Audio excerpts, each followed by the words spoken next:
aleyküm. Aleyküm selam. Taşıyet mü ki? Taşıyın tamam. Nerine varız yani? Sergili. Buldu. Oturdan geldiğimiz maşın. Falan istiyorlar. Falan şeyi söylesem zir. Elden otur. Son çekim haberi ver ama son çekim. Ağzı mən o çırtmadı.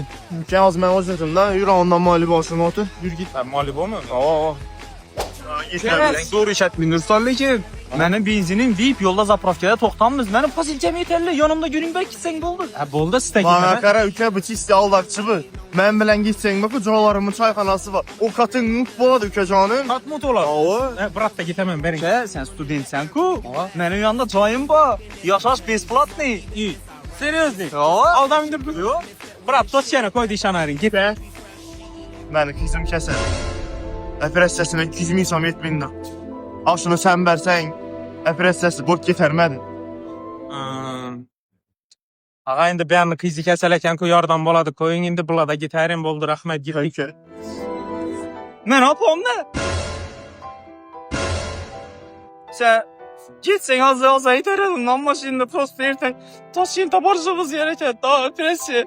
Şuna baba sapam git. Balam, seni maşında getiver ahır. Senem apan bağda arzanda ben hesap olmasa öleme vak yüreğim.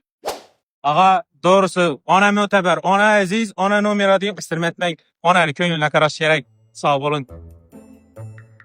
Çox sanadı bu. Xazar sürgənç yaramazsa bil. Ağa doğrusu sizle dim içim hoştu. Özüme apan boş düşüneme. Apan köyüne karışarak 200 mes 300 veremem gittik ağa. Yok çok vermedi. Yine iki adam tapış gerek. İyi. Özeş tutmuş sen o değil mi? Apanı köyüne karışarak apanızı yüreğinin mazası yok. Apa kararlı mı ağa gittik. Yok hay, arkan getiveremiz. Merem kılınıplam.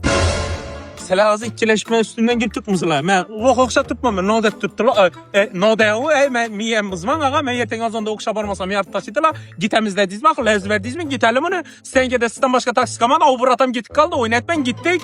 Düşen polini salon tölemen desen getemez. Bu masa çıktan klient karak ki. Wow denka. Wow. İt. Taşkent, iki adam Taşkent. Sırası gidemiz Taşkent. Bir adam любой время tez gidip veremiz. Taşkent. Adam tapıp geldi mi? Özü Luço'ya gitip batırırken bize bilen Taşkent'e git adam buldu. Gittik indi. Sonra hem gittik mağa. Alo ağa, maşin doldu. Gelin indi geteli. Oo, sizden taksi mesmi susar. Şunu da ben düşünmeyindik mi? Bir şey hemen hep dedim bana işe yatma klient yok işana ver. Bundan göre Rızago programmasını sıkıştı sizle boyum ağa. Rızago ilovasini App Store yoki Play Marketdan sıkaça təsizlə bo'ladi. Viloyatlardan Toshkentga, Toshkentdan viloyatlara chiqish uchun eng qulay taksi platformasi. Rızago ilovasi orqali siz Toshkentga ketish uchun mashina aytadan bo'lsangiz, orqa salonda 2 kishidan ortiq inson bo'lmaydi. Bemalol ketishingiz mumkin.